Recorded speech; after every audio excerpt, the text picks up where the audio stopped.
Magandang araw, bagong Pilipinas. Narito ang Police News Express sa oras na ito. Nagbigay ng pahayag si PNP Chief Police General Nicolas Torre III sa isinagawang press briefing sa PNP National Headquarters Camp Crame hinggil sa mga umano'y gumagawa ng propaganda laban sa pamahalaan.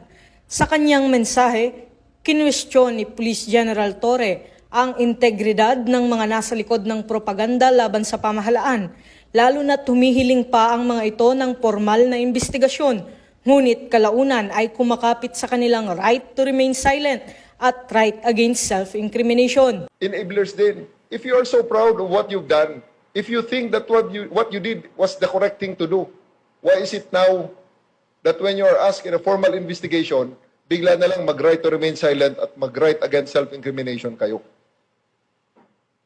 Proud bang kaya kayo? Tama man kaya ang ginawa nyo? E di panindigan nyo ang inyong ginawa. Sabihin nyo kung anong inyong ginawa, aminin nyo. Pero deep in their heart, alam nila, that's not moral, that's not the true dispensation of justice, and that's why they cannot defend it in an open public discourse.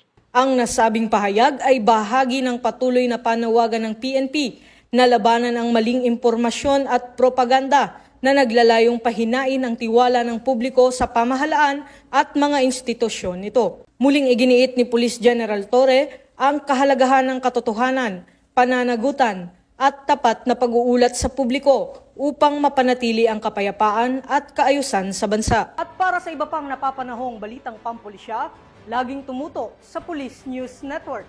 Alagad ng batas, tagataguyod ng balitang pulis. Ako po si Patrolman Don Brosas, nagbabalita para sa Police News Express.